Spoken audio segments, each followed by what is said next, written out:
Hello and welcome to the On The Burst podcast. I'm your coach, Brandon Savage, and I'm joined here by my assistant coach, Tim Moody. How are you, Timmy?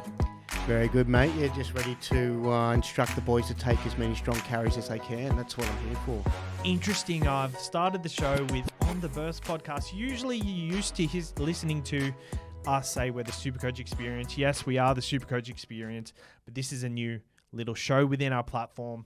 A side project. A little side project. I feel like that we've had a lot of tough carries throughout the year, and you know we got offered lots and lots of money to stay at the Roosters, but we're deciding to pick up a little club like the Tigers. We are pretty close to Bondi and that sort of area, I guess, where a lot more latte drinking goes on. No latte drinking will be happening here, mate. So the On The Burst podcast, what is it and what can we expect from the On The Burst podcast? I'll give you my perspective on it because I feel like we have different visions because my vision is very like straight and narrow. Yours is like very wild and loose. I run a good line, so sometimes, I'll go this way and then, I'll take a good step before I get the ball and then I'm off, you know what I mean? So it is a bit hard to predict which way I'm going sometimes, but yeah, go ahead. Well, what's your vision for it? Well, you said you were going to start first, so... Well, as for mine's a straight and narrow. This is predominantly rugby league. Yeah. The reason we're starting this today, I know it's not a great time to start it, but the fact that we want to get established before the season starts, get into our rhythm, I want a lot of talking shit to happen here. I want this to be our avenue to just let it all out, because in the Supercoach show throughout the year, we try and do it here and there. We get put off track, and the people that are listening... We have to get a little bit strict and stay on topic and talk about break-evens and players that are going to score a lot of points, and it gets a little bit the same. So, yeah, this will be a little bit of a way for us to vent our nonsense. Like, you remember Sav's joke of the week. That was rogue. It was very rogue, Savs. And that was a Supercoach. That was a Supercoach show. It had me sitting on the edge of my seat. Like you'd skip a heartbeat. I didn't know whether it was going to get cancelled, whether I was going to, wet my pants laughing, which way it was going to go. But yeah, it was. Didn't last long, but well, it didn't last long because the last joke I told was very bad. Edgy. Yeah, but that's very okay. edgy. I actually learn from these things, and that's good. I did podcast. We'll probably say a lot of edgy things going forward, so forgive us for those. We might try and walk the line just a little bit. But I went on the Cast Patrol the other week. They came on my podcast, this podcast here, and I actually told the Brimson joke. Do you remember the Brimson joke? Yeah, I personally think it was a shit joke, and I reckon that they were really being generous. Oh, really? Yeah, they were being like, yeah, no, fuck, that's all right, that one. I don't know. I reckon they're pretty good actors. Neither... Give them a call and sign them up. See, they're good blokes too. And I told them another joke. I think I said Penrith were versing the Rabbitohs one day, and Penrith's forward pack was absolutely dominating. Yeah. And remember the Simpsons meme where "Stop it, they're already dead." Yeah, maybe it was the Rabbitohs fans on the sideline saying, "Don't harm Sally." Yeah, look, nice. And that was my joke. They really laughed at that. Wasn't too bad. I like that. Yeah, that's not too bad. Delivery needs a bit of work, though.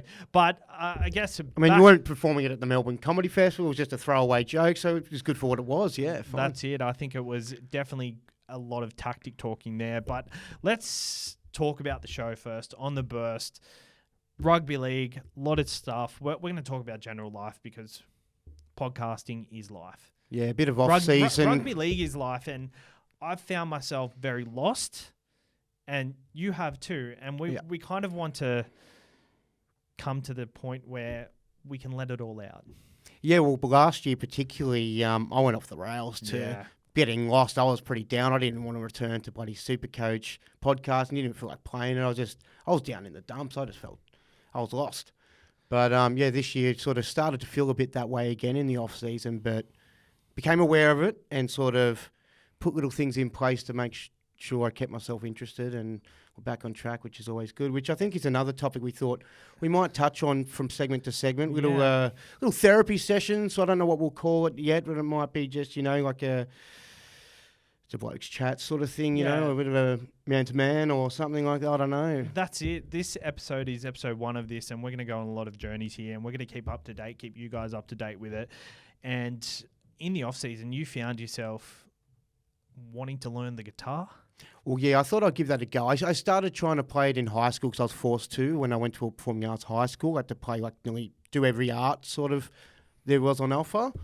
So I wasn't into music as much, although I like music. I wasn't good at playing or singing, so I tried to pick up a guitar. I wasn't good at it. All my mates like Axl Rose on the bloody thing, So then I decided to try give it a go. I've still got the same guitar, and I was like, no, that's not for me.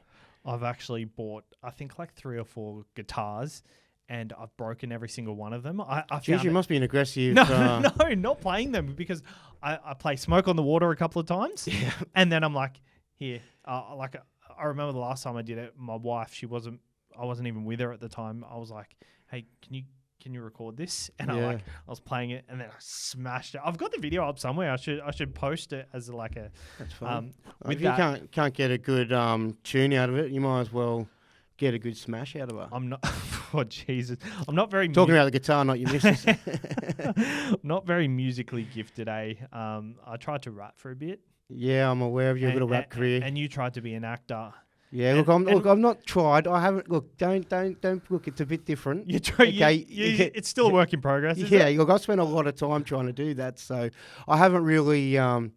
We said we're going to try and get it. We won't go too into depth with this, but yeah, look, I've gone to all the acting schools and that sort of stuff. I haven't really auditioned professionally. I sort of got a little bit stage fright, a bit wanting to make sure everything was perfect, and just kept putting that off. And it's all right.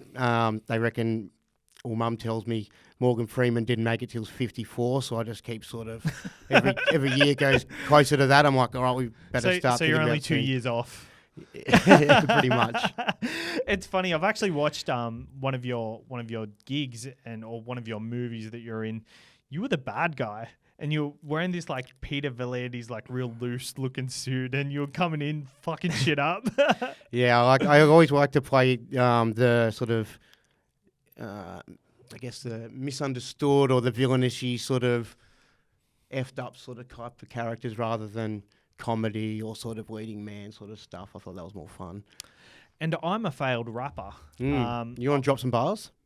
I don't, because I'm actually not that good. I think it was more about composing and expressing yourself. Well, not really. My lyrics for my songs were never good. It was just like getting the right type of music and putting it together and like kind of having something catchy enough to put out to the world. I'm all for people being creative, even if you're not the most fantastic at it. Give it a try. Even if you're not the best at it, give it a go. I did it with one of my best mates at the time, and we actually got 6 of our songs in total played on 96.1, like on the radio. So at the time, that felt like it was the biggest radio station in Sydney.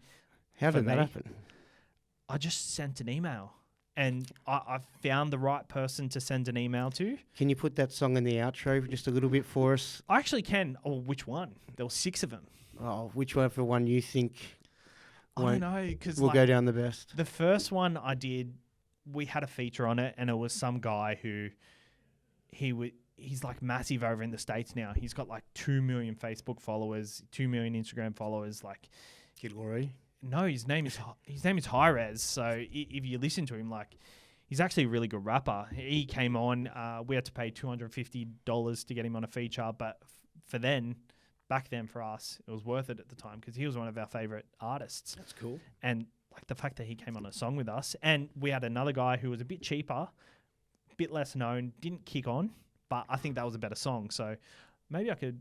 Yeah, chuck it in the outro for a bit of fun, bit of nostalgia at least. Over the next 6 weeks, I'll put the song at the end of each show, and then you guys can judge what's your favorite.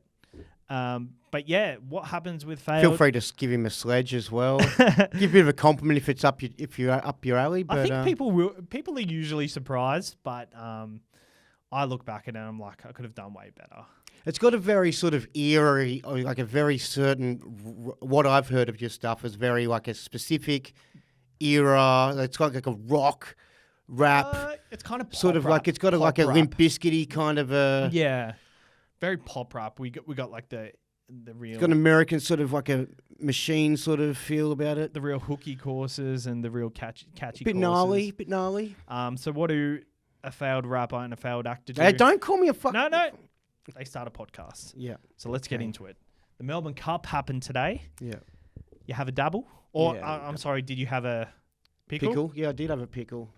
Yep. And you recommended the bet. So I made sure I chucked that in one of my investments. I invested 75, got back like 200. So that'll cover some of the losses from the Very good. from the weekend on the Aussies. Thank you very much. Yeah, I guess we'll touch on that. But Melbourne Cup the still. the Melbourne Cup, you told me a very interesting story earlier.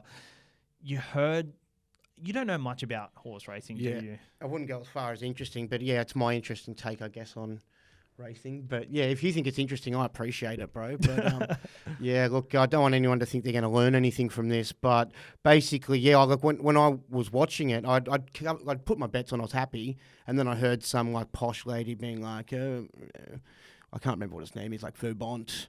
Verbon's parading very, very well today, if I must say. Just look parading like an absolute champion. And I'm like, that's sort of perked my ears. And then they asked some other jockey, and they're like, so any horses you're threatened by? And they mentioned, that Vermont's parading quite well. And I was like, oh, Jesus, got to get on it. Don't know what that means. Like, I guess it's walking around nicer than the others. Like, I don't get how you can get that much information. When I've gone to the greyhounds in the past, I'll sort of go down, pop down, and have a look at near the cages. And my tactic is if one of them takes a poo, I usually bet on it. Oh, really? Yeah, so that's my version of parading. But I don't get what you get from the horse. Like, has it been brushed nicer than the others? Is it just more happy to be there? Like, what's the parade about? Got a bit of spring in his step when he comes up. I don't get it, and it sort of swayed my bet. I was pretty comfortable with my bets. I would have done better without listening to all this parading nonsense. You lost a bit as well, but you came No, out on top. look, all was up. I invested 75 and I got 200 back, so that's good, but it's just not. Yeah, okay. I actually didn't, for the first time in 4 years, I didn't bet on the race, but because last year I lost. Very un-Australian of you, mate. Yeah, I was still at work when the race was starting, so I was a few notches back for being a good Aussie. Yeah, like I really, if I wasn't going to be there to watch it at the time, I was like, I'm not going to bother. Like I usually like betting on these races, and I got up with Twilight Payment 3 years ago. Got up with not Vow and Declare. It was Very Intelligent. I'll take your word for it. I think. They all sound the same to me. Yeah, no, it's not very intelligent. It's very elegant. Very elegant. And then last year, I'm sure Very Elegant parades like a darling. And then I was going around I was gloating how good I was. Last 2 years on the trot, I've picked the winner and did my absolute ass on the punt last year. You recommended it. And then this year, there was one horse that I was interested in, and that was Without a Fight, and he got up, and there was proof because I posted it beforehand. Yeah, your words were really like strong to you. Like what you said, saying like this is going to win. It's so definitely going to win. I have no doubt that this is not going to. Yeah, I thought you can't see that in the Melbourne Cup, and then I thought I have to chuck it in now. But there you go. You sort of won me some money, so thank you very much. No, that's very good. But you did tell me about something earlier. So, like all these online betting agencies, PickleBet, shout out to PickleBet, the best of them all. Use the code TURBO when signing up. It's off season at the moment. There's not much to bet on, so make sure you bet responsibly. Chances are you're about to lose.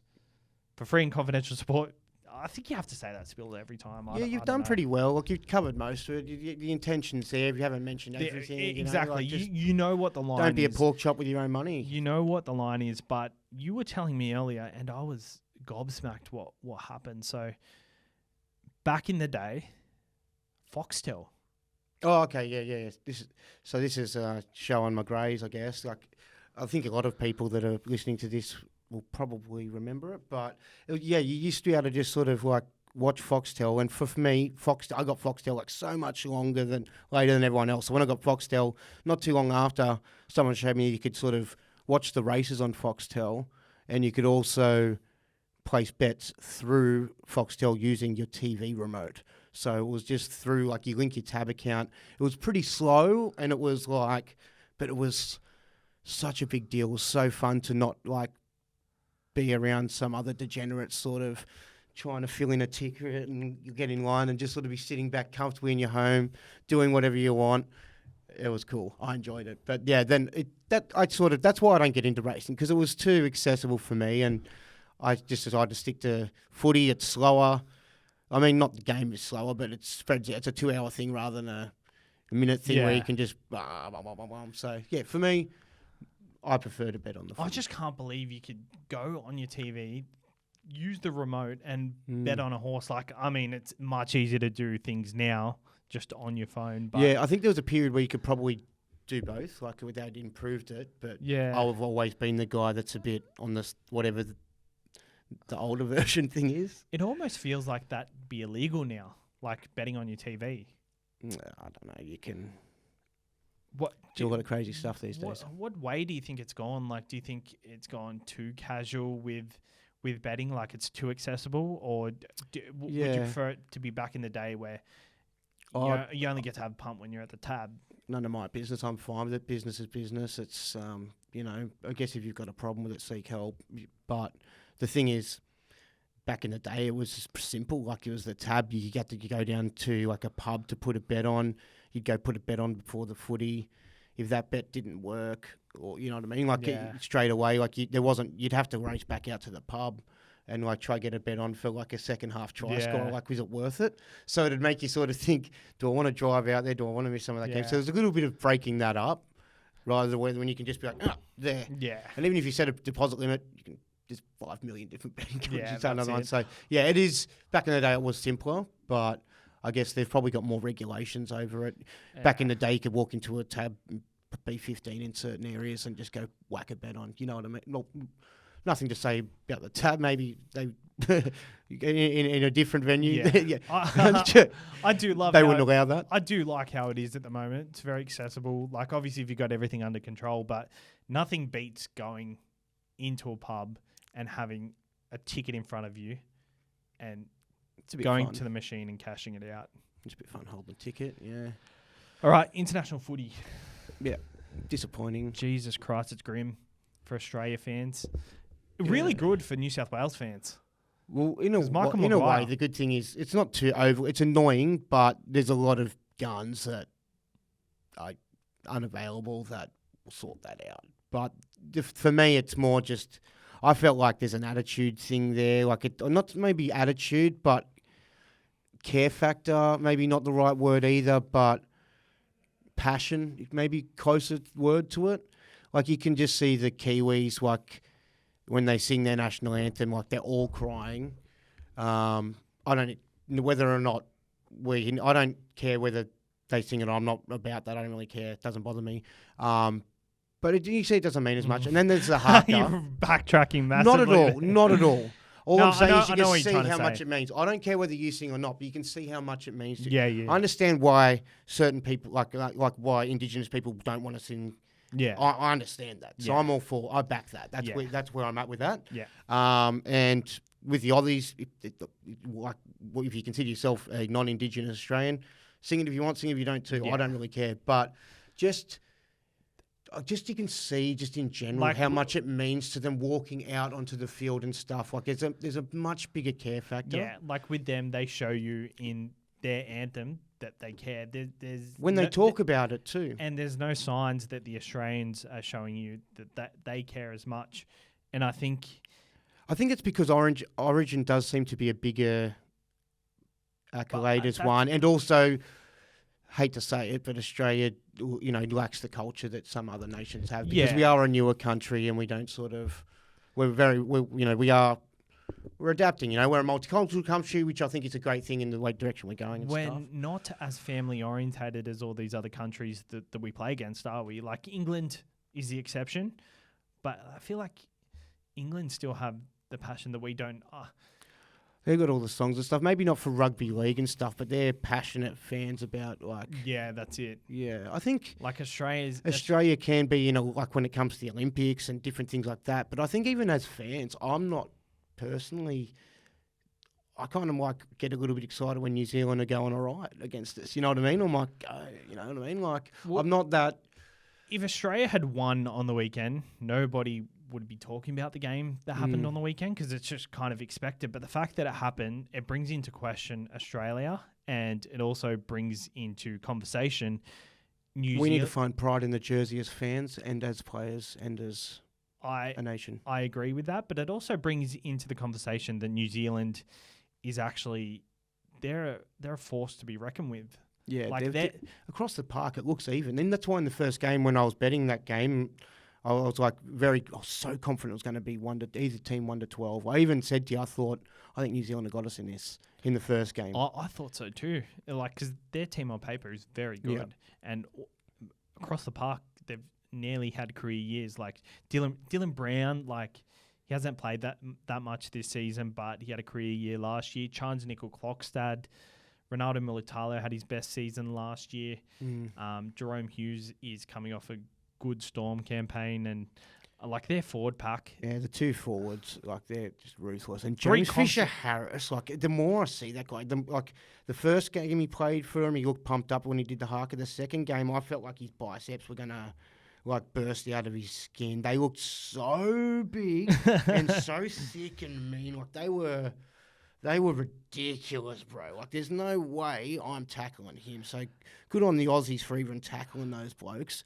At times, I think they made 47 missed tackles, maybe a few more than that. But, geez, the way they were pumped up, you could maybe excuse it for missing a few more. I've heard a bit of conversation about this, but Fisher, Harris, and Leota, should they be considered the best prop pairing of all time? I think they've got there. They've been there for a bit. Yeah. Honestly, Petro, Sivanasiva, and Shane Webke is the last people to compare that with. But they didn't even win 2 comps in a row. A lot of props usually get a lot better in their older days and stuff too. So I think they've still got a bit 27, 28. Yeah. Fisher Harris has come a long way. I thought he was one of them guys that would kind of peter out. Kind of like Tepi Moroa, where they come onto the scene hot, and he's dialed it in massively. He's so good. Yeah, there's a huge vibe around him. I don't know about the best two props of all time pairing yet. I'm happy to put them up there. Oh, they're they're sniffing around, and they're what else do they need to do? Well, I'm not trying to.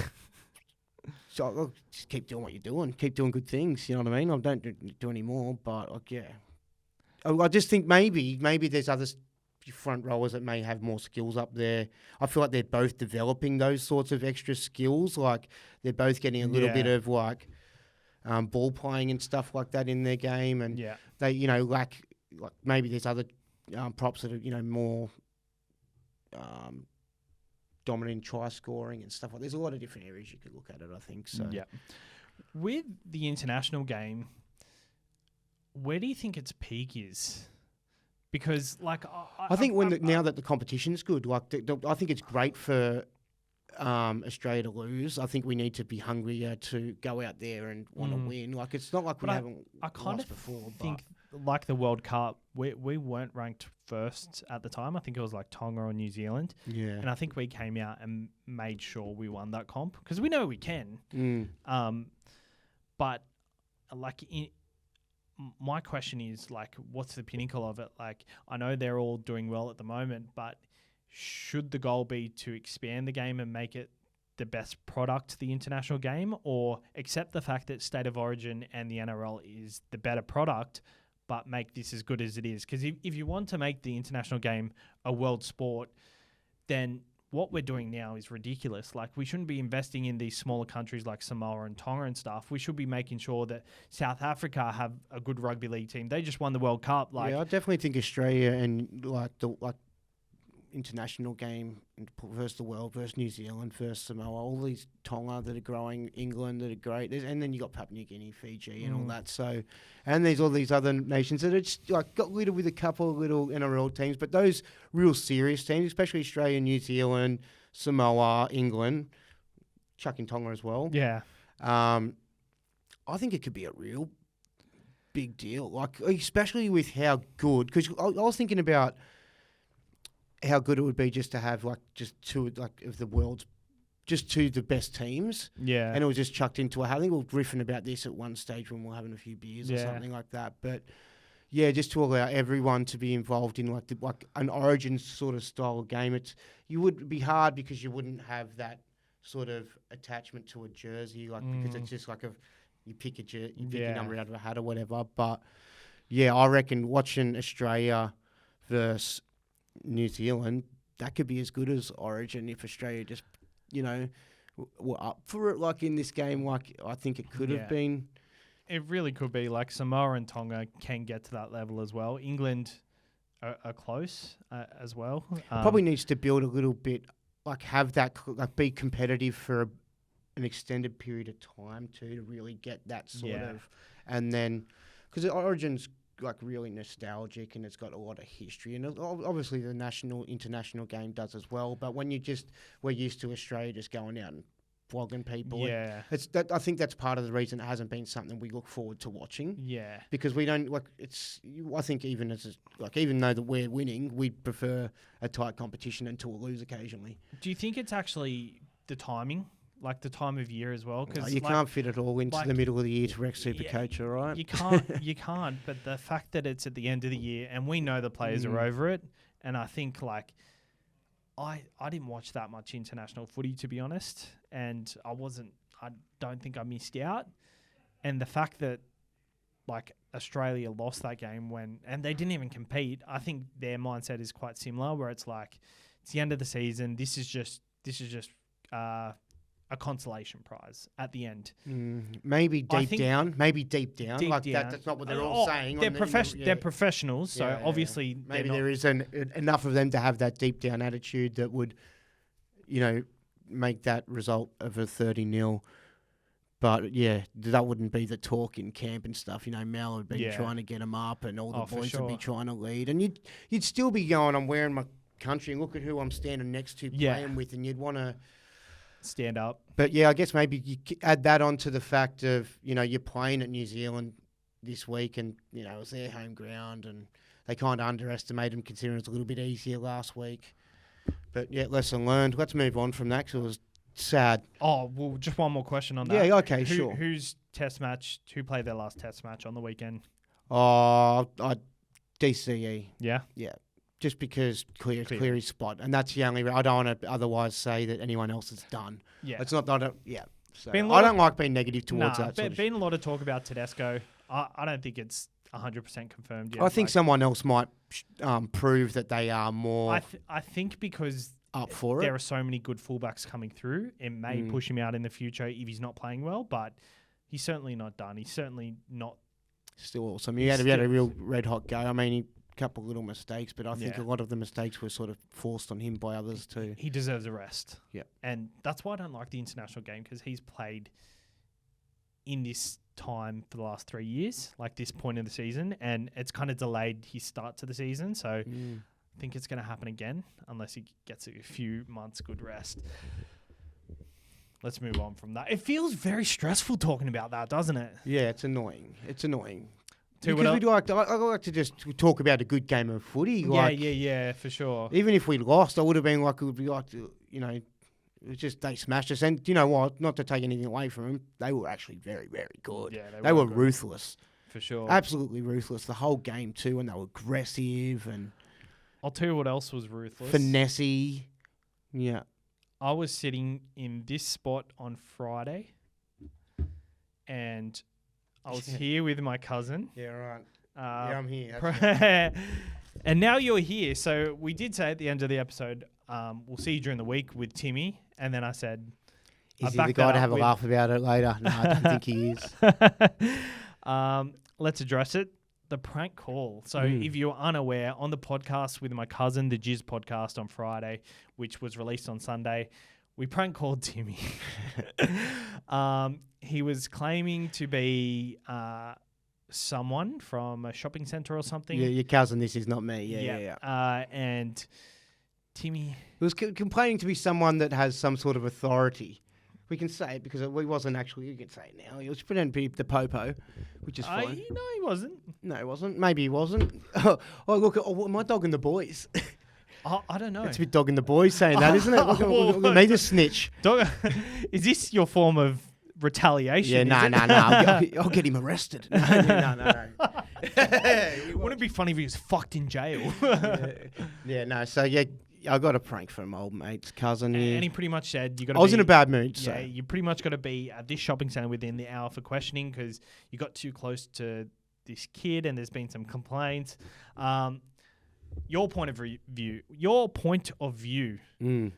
What was the day like and leading up to that and during the conversation? Like, It's funny. I don't know what went through my head because you do not take things well. And I'm just glad you came home, had some clarity. It was a Friday afternoon. You were able to have some beers and Look, I'm a pretty chill guy, but like if I get like a little bit turned the wrong way, I can snap, And I thought this is a moment where I need to. So my animal instincts were telling me I needed to protect myself, and I just, I felt like I needed to make some hiss noises. But so the call came in.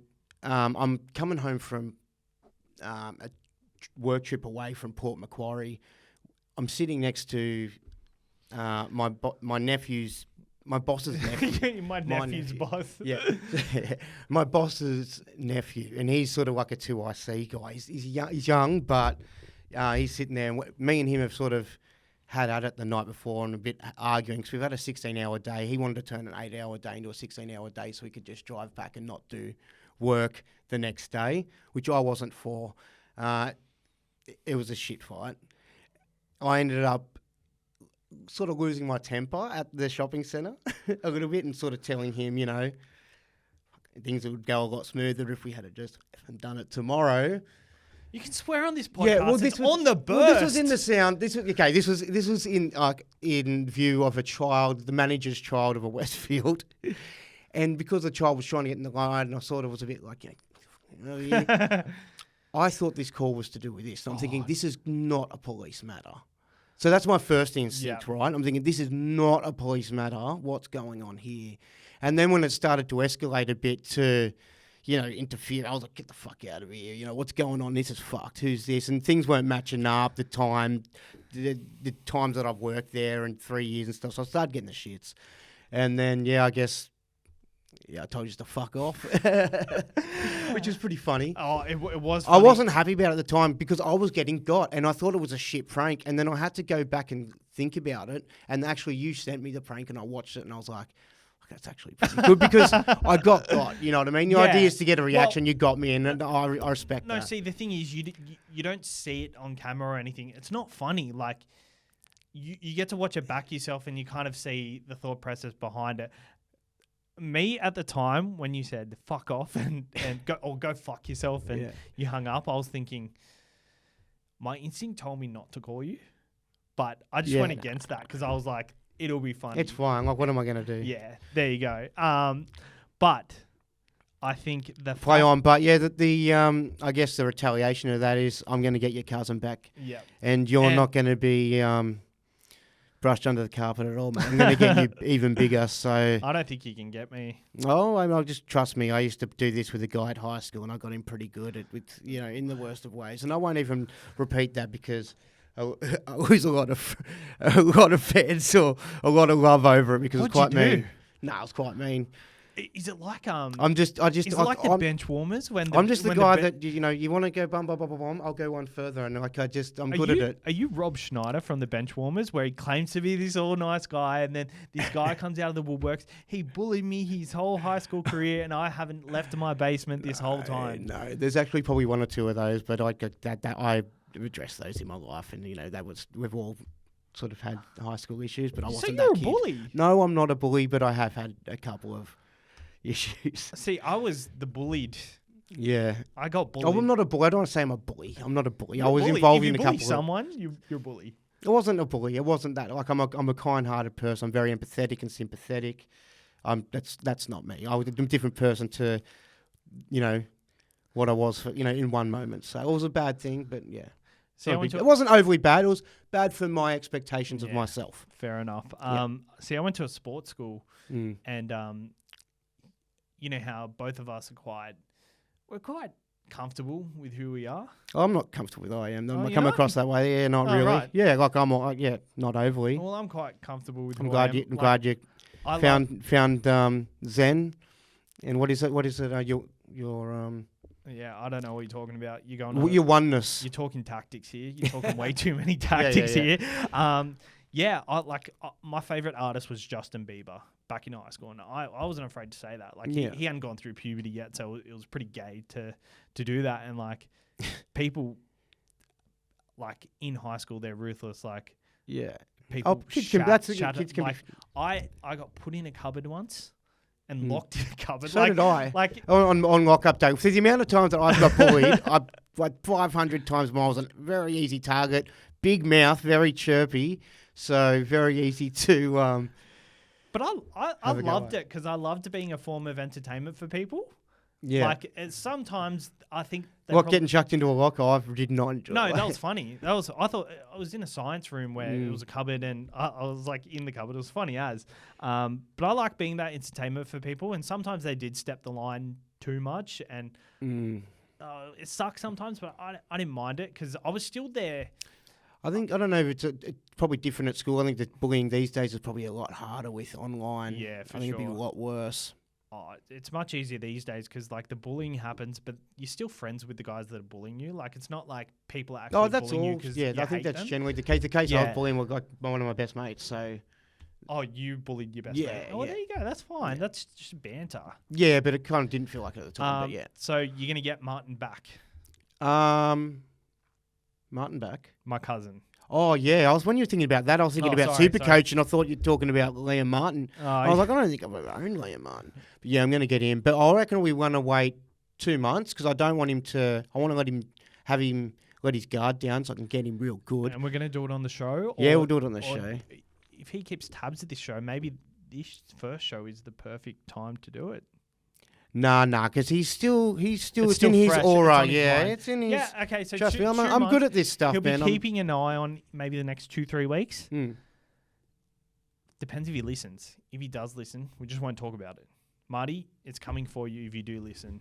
It's coming for you. I hope you know. I'm telling you it's coming for you. I want you to know. I want you to be sweating. Oh, you're right. I'll be right. All right. And we'll finish up with a bit of a therapy session. Okay. So I don't know how we're going to do this, and I don't know if you've prepped anything. No, but sometimes, you but might not have much to talk about. But what's your biggest drama leading into this week? Oh. Off-field dramas. Yeah, not too much, eh? Just little simple things, like just getting the little things done. Just sort of things that, being a bit lazy and sort of going, oh, do that a bit later and get that a bit later. Not being as diligent. So I think that'd sort of be something that's I've slipped up. I think a bit of a big weekend sort of has contributed to that, but we can allow ourselves a couple of... you got to let the hair loose, mate. Yeah. You got to let the hair loose. That's right. I think for myself, I have not too many problems, but I have a couple just here. Like, where was I? Starting off with, I went out on the weekend and it was raining all weekend. So I was like, beauty, we're going to stay at home all weekend. My wife doesn't like staying home. She likes to go out. Women, they like to be entertained till the weekend. So I was pretty happy to go out. We went out. We came this way to go to the museum. Yep. My daughter spewed everywhere on the way.